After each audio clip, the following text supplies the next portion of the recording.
What's up, guys? Welcome back to Newswave. So hopefully everyone out there had a great holiday weekend, got to see the family, eat some good food, and open a bunch of presents. But it's Monday, which means we have some gaming news to go over, which does include a shocking leak that found its way online. And this is a big deal because it marks a moment in time over a decade ago that completely changed the path for a very iconic character. We'll go over that here today. Also, we are going to be revisiting that Mario Kart 7 patch that went out for the 3DS as we had some more information, and it turns out the issue it fixed was a bit more severe than we originally thought. And we'll also be talking about Sony having some very odd comments internally about Microsoft, and it's really worked to confuse the entire internet because it goes completely against what they've been saying to regulators. Guys, if you enjoy these videos, make sure you hit that like button, helps out a ton. And if you're new here to the Spawn Wave channel, make sure you subscribe down below. And we're gonna start today with Nintendo's final day for that indie event that they had been running for the holidays. And it does indeed look like they released Sports Story. They just shadow dropped it, but let's take a look at the other games that were there alongside of it. We have Dust and Neon. It's a roguelite shooter that pits cowboys against robots. We have Undying. That's out spring 2023. It's a survival game with minimalist visuals. And then we have Sea of Stars. That's out summer 2023. This is a game definitely to keep an eye on. It's a turn-based RPG, and they have mentioned it's drawn heavy inspiration from something like Chrono Triggers, and it's from the creators of The Messenger, which is an awesome game there. So Dust and Neon, Undying, and Sea of Stars all coming in 2023. Sports Story was the drop at that show to really cap everything off, which is really exciting. It's out now in the eShop for $14.99. There have been some issues that have popped up. Some have mentioned that there's this weird stuttering issue with the camera, and there appear to be some game-breaking or progress halting bugs that are in the game. Now, the developers have mentioned on Twitter that they're working to push a patch, but for now, just keep in mind there appear to be some issues at launch for Sports Story, but I have it downloaded. I've played a bit of it. I'm going to work on this game a bit more throughout the week. Also, it does look like the PlayStation Plus Essentials games for January have leaked out a bit early, and it's from the source that essentially leaks it every single month without fail, and it's always correct. We can see this posted up from D Labs. Let's see, we have Star Wars Jedi Fallen Order. This is for the PS4 and the PS5. Awesome game if you have not played it. Perfect timing, by the way, because we know Jedi Survivor is coming up here in actually a couple of months now. So exciting stuff. Give you a chance to get started here and then roll right into Jedi Survivor. Then we have Fallout 76 for the PS4. So why not, I guess? There you go. And then Axiom Verge 2, PS5 and PS4. An awesome title, by the way, that was, if I remember right, a shadow drop by Nintendo in one of their presentations they did for Indie World. This is a really good title to pick up here. So looking at this, not bad, I would say. Obviously, Jedi Fallen Order and Axiom Verge 2 are probably the two titles to check out. Although I have heard people mention Fallout 76 has gotten a lot better. That's just one of the situations where it launched in such a poor state that it's hard for people to take another look at it just with how fast things move in gaming. Oh, and we had a pretty big milestone that was reached by RPCS3, which is the PlayStation 3 emulator for PC. We can see this over on Twitter, where they say, we are delighted to announce that as of today, the RPCS3 loadable compatibility category has reached 0 games. This means there are no PS3 games left that boot to a black screen on the emulator. Every PS3 game, at the very least, boots and shows image output. There's still a lot of work, obviously, for compatibility of the games playing from start to finish. But the fact that just people have been able to do this in kind of their spare time, especially when they first started out with this project, and Sony has done none of this, at least publicly facing. I still believe Sony is developing a PlayStation 3 emulator. Either way, it's impressive stuff what they've been able to achieve there, especially when you look at some of the games where they've been able to push visuals to 4K and show what the PlayStation 3 could have been capable of, at least what these games could be capable of if Sony does develop an emulator for the PlayStation 5 that's able to take advantage of some of those features. But hey, big time milestone here for RPCS3. Certainly excited to see what the future holds for this emulator going forward. And guys, with some of the quick news out of the way, let's get into the bigger stuff. Let's start right away with a shocking leak that hit the internet, as it appears that Rayman 4 has found its way online completely. The source code and editor, everything. And this was just out of nowhere. Like, it was tweeted out, and then we had screenshots and the whole thing get dropped online. We can see this posted up where it all started with Ribshark, who says Rayman 4 just leaked. They go on to show off different screenshots of the source code, the editor, everything, as well as some different mechanics like riding around on what looks like a tarantula.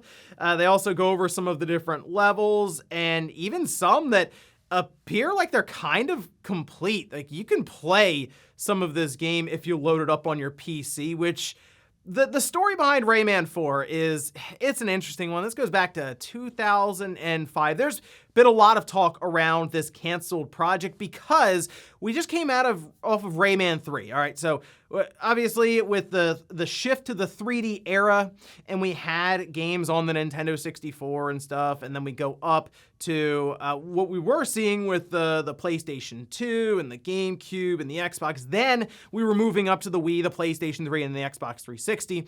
And Rayman 4 was in development up until apparently, this is according to a couple of sources within Ubisoft who had worked on this stuff, until the Wii dev kits were delivered, they ended up shifting focus within Ubisoft, and Rayman 4 sort of became Rayman Raving Rabbids, which was a massive turning point for that 3D Rayman series.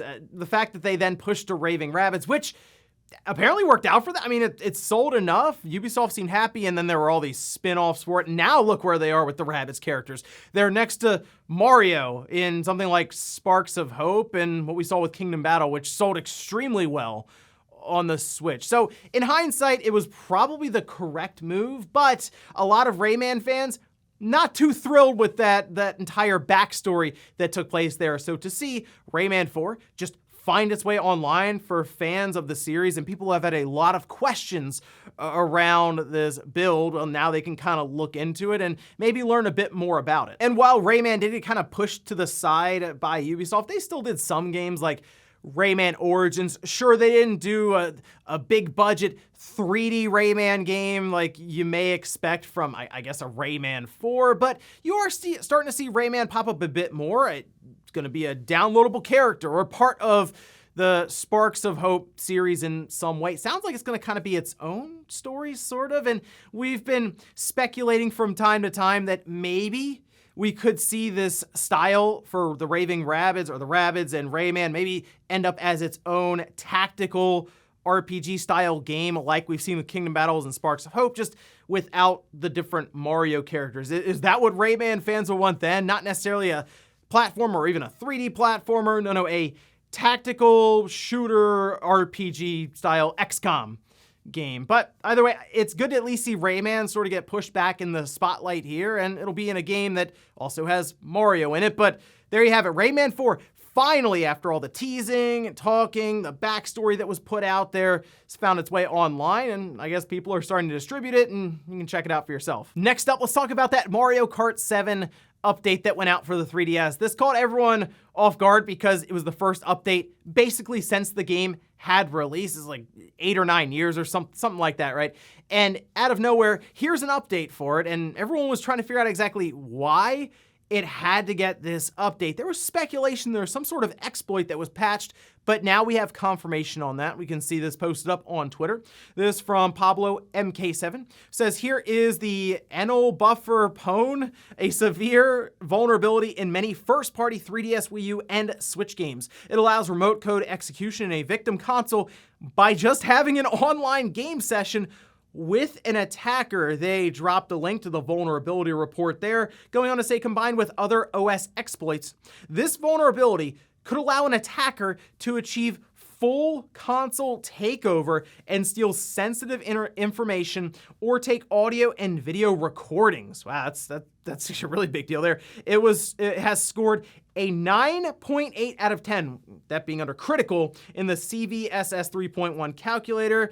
They do go on here to say that it was submitted through HackerOne, which is another part of the speculation as to why Pablo couldn't exactly give us details until they were kind of given the all clear by Nintendo, as typically there is some sort of NDA in place just to make sure everything's situated before you put the info out there for the bug fixes. Now, Now, they do mention that Nintendo has been releasing patches for affected games during 2022, so think about, I guess, any games that just randomly got updates throughout this year, even though it seemed like the game was kind of forgotten about by Nintendo.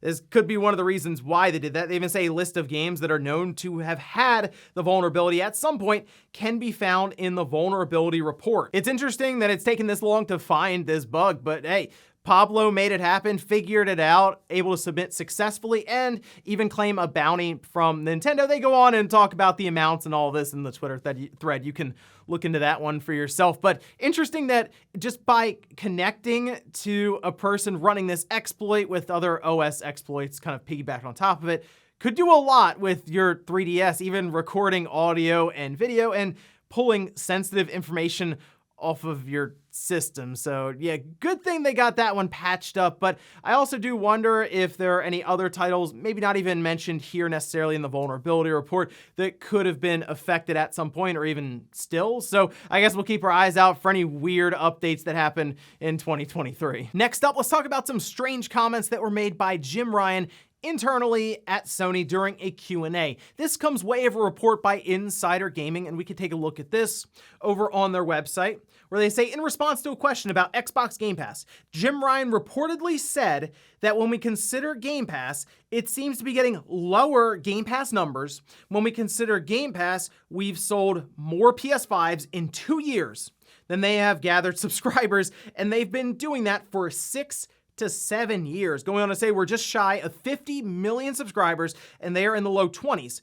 But there's more work to do to grow that number. So this statement is strange for a bunch of different reasons, but I think it's important to note exactly where this is coming from, and that's with an internal Q&A, I assume, with just employees in general who wanted to ask about the situation that's probably going on right now with the FTC, the CMA, and a lot of the headlines that they're seeing, and that's probably what prompted the question around competition with Game Pass, because yeah, Sony has been putting Game Pass up on a pedestal in order to make their case with all these different regulators, to the point where at times, yes, they have put down their own studios as not being good enough to compete with what Activision is able to do with something like Call of Duty. So what they say internally isn't necessarily going to match up with what their lawyers are saying, basically publicly, since anyone can really look up the documents as they are filed and published, whereas something like this got out through Insider Gaming with a source who didn't even want to be named because they're clearly concerned at that time for any broken NDAs or anything that could have been caught up there in like the legal side. They didn't want to have their name attached to that, just kind of put this info out there through way of report with Insider Gaming. So you have two different things being said here. One, to puff up their chest and really imbue confidence and hold up morale within Sony. And then on the other side, hold up Game Pass to try to get the regulators to come on their side, that it's something they can't compete with and could actually do damage in the competitive market going forward. The part that I think is the most confusing is Jim Ryan is comparing Xbox Game Pass to PlayStation Plus, which would include Essential. That's something that would be compared to Xbox Live Gold. He mentions like nearly 50 million. Yeah, that's Essential, Extra, and Premium tiers. It's not just all premium. And even that's technically cheaper than Game Pass. So Game Pass being near 30 million at this time, with what Microsoft has had to offer this year with, let's be real, not a lot. Like, if something like Starfield was out there and it didn't move the needle for Game Pass, then I think there'd be a bit more concern all the way around. But the fact that Game Pass has continued to grow without any major, like big AAA blockbuster releases from Microsoft's first party that appears to be ramping up for a big push. I know we hear about this a lot, but it seems like they are ramping up to really push releases out through 2023 and 2024. It makes sense why Sony would be more concerned about the future of Game Pass. I read what they've done here internally at Sony as more just spin to hold up morale within the company, as they essentially put down studios and hold up Game Pass on the outside to regulators. All I can say is I can't wait until this entire Activision, Blizzard, Microsoft, Sony situation is done, the deal goes through, and we can all just kind of move on with our lives, because this is kind of turning into a bit of a circus. It's probably been one for a while, actually. And in our last bit of news, let's talk about the Famitsu sales charts from last week, because I wanted to take a look at how Crisis Core did with its initial launch. Let's head over here. We'll take a look at the top 10 games, starting with, yes, Pokemon Scarlet and Violet. They're just, it's not going anywhere. It's gonna be on the top of the charts for quite a while still. 260,784 copies, coming up very rapidly on 4 million sold since it released, which is absolutely ridiculous. Splatoon 3, though, 68,927. Then we have a couple of entries here for Crisis Core, because remember, it came out on a couple of different platforms. We have the PlayStation 5 as the #1 platform, at least physically, for it to sell, 54,522. Then the PS4 version of Crisis Core is right there with it, 53,481. And then the Switch. We almost have like a three-way split here. It is obviously going more towards the PlayStation side, with the PS5 and the PS4 combining for over, 107,000 copies, but the Switch being there at 48,527 just shows that Crisis Core had a really good opening. I mean, over 150,000 copies sold. I think for a remaster or remake, that's really good. I think Square would probably be pretty happy with those physical sales. Then we have Nintendo Switch Sports at 6, Dragon Quest Treasures at 7, Minecraft at 8, Mario Kart 8 Deluxe at 9, because why not? And then Mario plus Rabbids Galaxy Battle at 10. Moving over to the hardware, we have the Switch at the top, 173,083 systems selling. It's sitting now just over 27.5 million systems selling in Japan. That's impressive for that lifetime sales number. Still wonder if it's going to catch the DS, which I think is between 32 and 33 million overall. It could certainly do that if the Switch continues to live on for another, I'd say, couple of years there. Then we have the PlayStation 5. Looks like the stock found its way to Japan, 70,496 systems. The PS4, 3,161. And then the Xbox Series being handily outsold by the PS4 in Japan at 910. And oh, look, somehow they sold 48 3DSs. So the Switch, as expected, continues to roll along, but it is good to see the PS5 starting to get some stock over to Japan with over 70,000 systems selling. And then, hey, Crisis Core, looking pretty good there as they move those copies along, over 150,000 physical copies sold in its opening week there in Japan. Obviously, Square is working to build up this Final Fantasy VII Remake universe as they work towards Rebirth. Apparently at the end of 2023, but thinking that might be an early 2024 title, but seems like Crisis Core so far is holding up its end of the bargain. And before we go to the comments of the day, we're gonna take a look at the poll that I posted up yesterday. We're asked, of these January game releases, which are you most excited for? Dead Space Remake at #1 there. Then we have Fire Emblem Engaged at 2, SpongeBob SquarePants The Cosmic Shake at 3, and then it looks like One Piece and Forspoken are just about tied there, which is a little surprising. You know, I am hoping that One Piece Odyssey ends up being just a good game overall. I wouldn't mind checking out the One Piece universe, and this might be my entry point in, so I do have my fingers crossed that one ends up surprising me. But hey, Dead Space Remake and Fire Emblem Engage, those are certainly my 1 and 2 for the titles I'm looking forward to in January to kick off 2023. And we'll finish up with the comment of the day, as you're seeing here. This is from Lucy saying, Need for Speed Unbound went on sale just 2 weeks after it released. It's still on sale on the Xbox and PlayStation stores, and you can find the physical edition at Target for like $30 off. Yeah, kind of feels like EA just pushed Need for Speed Unbound out the door just before the end of the year and just to make it out for the holiday season. They didn't really do a lot of advertising, build up, marketing, nothing. And the game itself is solid. It's not incredible, but it's not bad. I'd say it's just above average. It's very similar to Need for Speed Heat, but if you've never played Heat, I think Unbound is certainly worth picking up, especially for, what would it be then? $30 or $40. I saw it get down pretty low because there were also discounts on top of discounts. So if you can grab Unbound for $30, yeah, I'd say it's worth the pickup. And ladies and gentlemen, that's gonna do it here for Newswave. If you enjoyed this video, guys, hit that like button. If not, hit the dislike. Leave comments down below about everything we talked about here today. Was Rayman 4 just randomly popping up online with the source code, the editor, and what do you think would have been different if that game did come to market instead of the Raving Rabbids series? Then also, what about Jim Ryan's comments internally at Sony being completely different from what's being said to regulators on the outside? Thanks guys for watching, and I'll see you next time.